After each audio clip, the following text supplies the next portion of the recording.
los frijoles charros, proseguir lavando los frijoles. Colocaremos en una olla con las patitas de cerdo y un trozo grande de cebolla y una cabeza de ajo. Lo vamos a dejar hervir. Para la preparación del guisado usaremos un sartén grande para freír tocino hasta que esté bien dorado. Después le agrego la salchicha igual, bien dorada, la guisé por dos partes. También jamón bien doradito, todo lo vamos a colocar en un recipiente.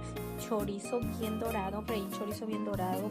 También hice un guisado de cebolla con un chile jalapeño. Le vertí, molí una lata de chipotle, le coloqué una lata de chipotle para después.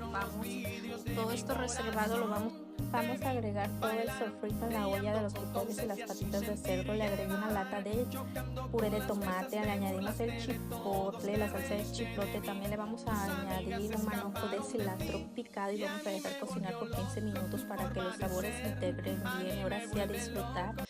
Está bien sabroso. Gracias por ver. Bye bye.